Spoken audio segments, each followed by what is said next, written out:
Welcome to Neural Nexus Podcast, where we explore the hottest topics shaping the world. Let's dive in.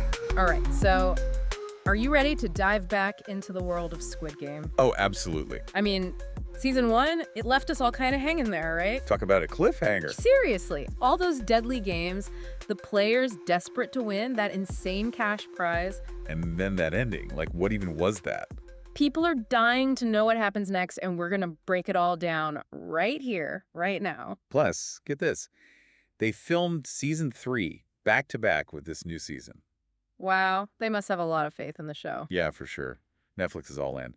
But before we jump into all the craziness of season 2, let's rewind a bit, right? Yeah, I mean, it's been 3 years since season 1, so a quick refresher can't hurt. Definitely.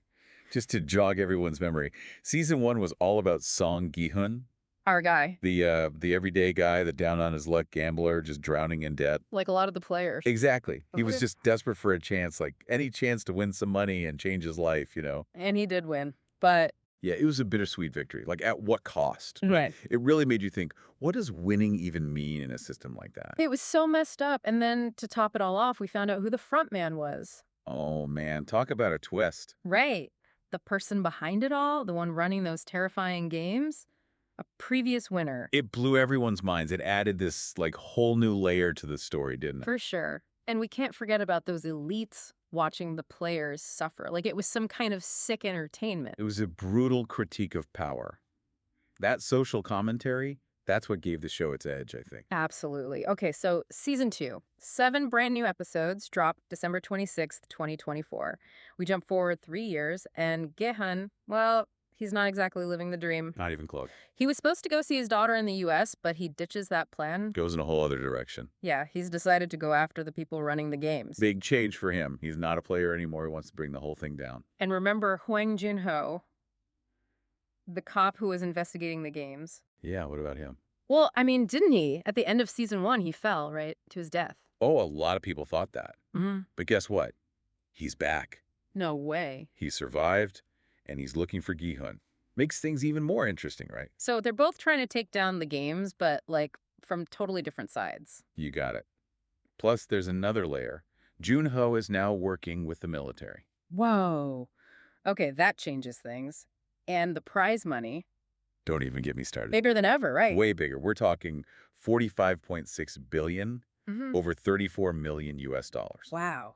So, new season, new players. We've got Kang Noel. She's a North Korean defector trying to rescue her daughter. Talk about motivation. Definitely adds a new dimension. Mm. Then there's Lee Myung-gi, player 333. He's a YouTuber, made a ton of money with a crypto scam. Oh, so he's comfortable with risk, likes to manipulate people. Sounds like he'll fit right in. And to make it even crazier, his pregnant ex-girlfriend, Kim Jun-hee. She's in the game too. No way. What a mess. And then there's Choi Subong, player 230. He's a rapper who calls himself Thanos. Interesting choice for a nickname. Right. Thanos, the guy who wanted to wipe out half the universe. What does that tell us about Subong? Good question. Then we have Cho Hun-ju, player 120. She's a transgender woman. Yeah, her character definitely adds another layer of social commentary, right? Oh, for sure. Yeah. Director Hwang Dong-hyuk has said he wants to keep exploring themes of injustice, you know, and the gap between rich and poor. And Hunju's story definitely brings something new to that conversation. Oh, absolutely. And guess who else is back? Wait, don't tell me. The salesman. The one and only Gong-yu, slapping those game cards into people's hands. So creepy. All right, hit me with the new games. Okay, so they've taken some classic games and given them a Squid Game twist. One is, get this, rock, paper, scissors. Rock, paper, scissors. Yeah. Really? That's a little tame for Squid Game, don't you think? Yeah, except there's a Russian roulette element. Wait, what? You have to pick rock, paper, or scissors, and if you guess wrong, well, let's just say the stakes are a little higher than usual. That's intense. It takes a simple game and makes it terrifying. Okay, what else? Then there's the six-legged pentathlon. What's that? It's a race where players have to do 5 traditional Korean kids games, but they're all chained together. Chained together. Yikes. And we're not talking about easy games, things like didakji, you know, where you try to flip your opponent's paper tile, and gongi, where you juggle little pouches. I love how they take these innocent childhood games and make them deadly. It's classic Squid Game, that contrast. And then there's mingles. The players have to figure out how to form groups of certain sizes and fit into different rooms, all while a timer's running down. That sounds chaotic. Oh, totally. You can just imagine Alliances forming, people betraying each other, desperation everywhere. Yeah. Pure Squid Game. So we've got death-defying games, a whole new cast of characters, even bigger social commentary. What else could season 2 throw at us? Well, there's been a bit of controversy surrounding the production, too. Oh, what happened? Well, let's talk about that after a quick break. All right, we're back. Before the break, we were talking about some of the controversies surrounding season 2 of Squid Game. Right, you mentioned some behind-the-scenes issues, like what exactly went down? Well, casting Cho Yun-ju, the transgender character, it caused a bit of a stir online. Yeah, I can see why. Casting a male actor for that role, it could be seen as a missed opportunity, right? Exactly. I mean, representation matters, and there's a valid argument for giving trans actors a platform, right? For sure. But some people said just having a trans character, in a show this big, it was a step forward, considering how things are in South Korea. Yeah, it's a complex issue, no easy answers. Right. And then on top of that, there was that incident at Incheon Airport while they were filming. Oh, yeah, I heard about that. What happened? Well, the staff, they were accused of basically mistreating people while they were shooting. Not cool. It's important for productions to be, like, respectful of the community, especially in public places. Absolutely. Those kinds of things can really hurt a show's reputation. Yeah, it's a shame. Because despite all that, season 2, it's amazing. It's got some incredible moments. I mean, that rock, paper, scissors game with the Russian roulette twist. Come on. Now, right? So intense. The strategy involved, every choice could be your last. And the way they use those traditional Korean kids' games in the six-legged pentathlon. I found myself yelling at the screen like, come on, work together, you're gonna lose. I know. It's amazing how they take those simple games, decode and gongi, and make them so stressful.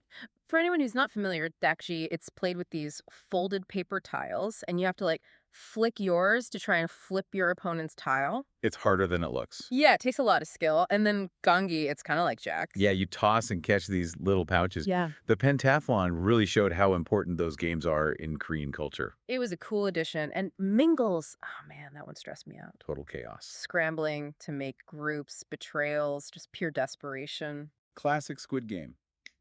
And the prize money, increasing every time someone died. Brutal. It brought out the worst in people, didn't it? Yeah, it went from survival to, like, how much can I possibly win? Greed took over. Exactly. And that ties into the whole, like, social commentary thing, right? Oh, absolutely. This season really dives into those issues. The show uses the games to, like, expose the dark side of capitalism, Yeah, it shows how it pits people against each other, how it preys on the vulnerable. Exactly. You see in characters like Kang No-il, the North Korean defector, she's playing for her daughter to escape that regime, to build a better life, Right. But someone like Lee Myung-gi, the crypto guy, he's just in it for himself. Two sides of the same coin. And then Cho Hyun-ju, the trans character, she represents a whole other struggle, marginalization, social injustice. Yeah, it's great that the show is highlighting these issues, giving a voice to those who are often overlooked. Definitely. And of course, we've got those classic Squid Game twists, like Wang Jun-ho, back from the dead. I know. I thought he was gone for sure. They really had us fooled with that one. And now he's working with the military? Like, what's going on there? It makes you wonder who else is involved in this thing. Right. It makes you question everything. What's real, what's manipulated, who's pulling the strings. That's what makes Squid Game so good. So let's talk about the ending. No spoilers, but what did you think? A lot of mixed feelings, honestly. Yeah, I've heard it's pretty divisive. Definitely. Some people loved it, thought it was super thought-provoking. Others, not so much. They found it frustrating, even a little anticlimactic. I've heard some people say it was kind of predictable, a little too on the nose with its message. Well, Squid Game has never been subtle, right? It's not afraid to make bold statements. Yeah, That's part of what people like about it. true. So where do we go from here? What's the takeaway?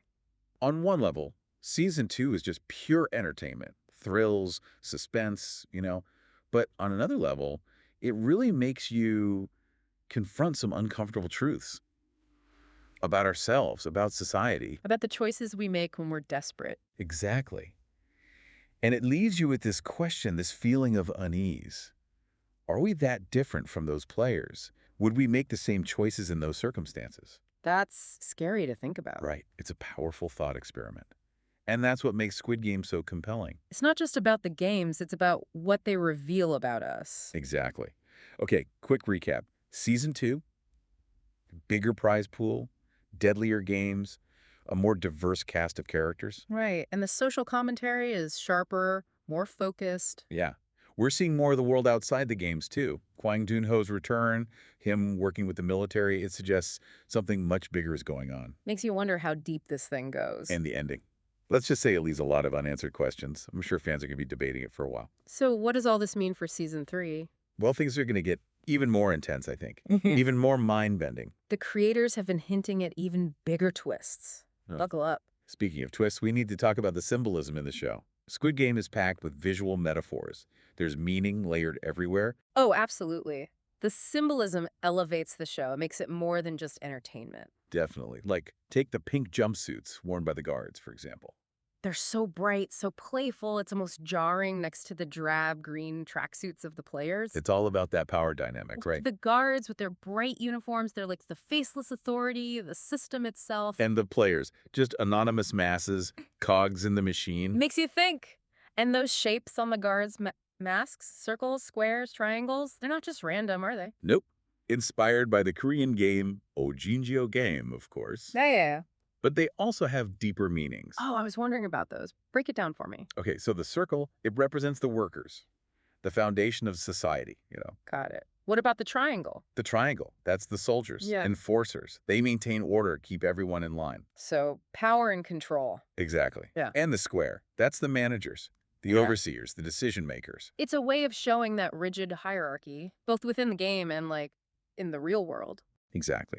Then you have that stark contrast between the bright, candy-colored game sets and the, bleak industrial landscapes outside. It's so jarring, so unsettling. It's sort of twisted fairy tale, right? Yeah. Where reality is distorted, innocence is corrupted. But in the violence, it's so much more impactful because of that contrast. You have these bright colors and then suddenly blood, chaos. Yeah, it's effective, for sure. And then there are the masks, the guards' masks, emotionless, dehumanizing. They become symbols of this cold, uncaring system. Right. And the front man's mask, so angular, almost demonic. Adds to the mystery, makes him seem even more powerful and scary. The masks do double duty, right? They hide identities, but also reveal something deeper. Exactly. About power, anonymity, the ways we can be both hidden and exposed. Wow. So much thought went into those visuals. That's why it's so rewarding to rewatch. There's always something new to notice. Yeah. So back to the question, why has Squid Game become such a global phenomenon? Why does it resonate with so many people? Yeah, it's more than just a show. It sparked conversations, protests. It's even influencing politicians. It's tapped into something universal, something we're all feeling. Like what? The fear of economic instability, of being trapped in a system that doesn't care about you, of losing your humanity, chasing wealth and power. Those are fears we all share no matter where we're from. Exactly. And in a world with so much inequality, so much struggle, Squid Game lets us process those anxieties, Mm-hmm. Confront those uncomfortable truths. It's like a shared nightmare. We see ourselves in those players, their hopes, their fears, their desperation. And that shared experience can be terrifying, but also comforting in a way. It reminds us we're not alone. So even though it's a dark and violent show, there's also this, glimmer of hope in there. Definitely. It reminds us that even in the darkest times, even when we're faced with impossible choices, the human spirit can endure. That's a powerful message. But before we wrap up, we need to address the elephant in the room. Okay, which one is that? All right, we're back for the final round of our deep dive into Squid Game Season 2. So we've talked about the plot, the new characters, those behind-the-scenes controversies, and even some of the deeper symbolism, right? Yeah, we've covered a lot. And, season 2, it really delivered. Expanded the world, gave us more social commentary, just, took everything to the next level. For sure. But as we wrap up, I want to think bigger picture for a minute. This show, it's not just a TV show anymore, right? It's like a global phenomenon, a cultural touchstone. Why do you think that is? Why has Squid Game captured the attention of the entire world? It's a good question. I think it's because of the universal themes, no matter who you are, where you come from, we all have anxieties, we all have fears. Right, like it doesn't matter what language you speak, you can still connect with those characters, with their struggles. Exactly. The fear of being stuck, the fear of not having enough, the fear of, losing yourself in the pursuit of money and power.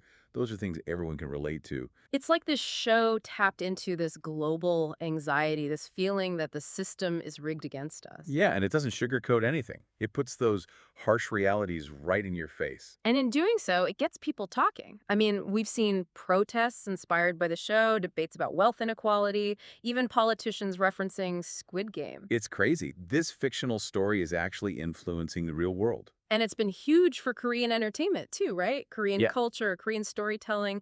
It's reaching a global audience like never before. totally. It's opened the door for other Korean movies and shows to find an international audience.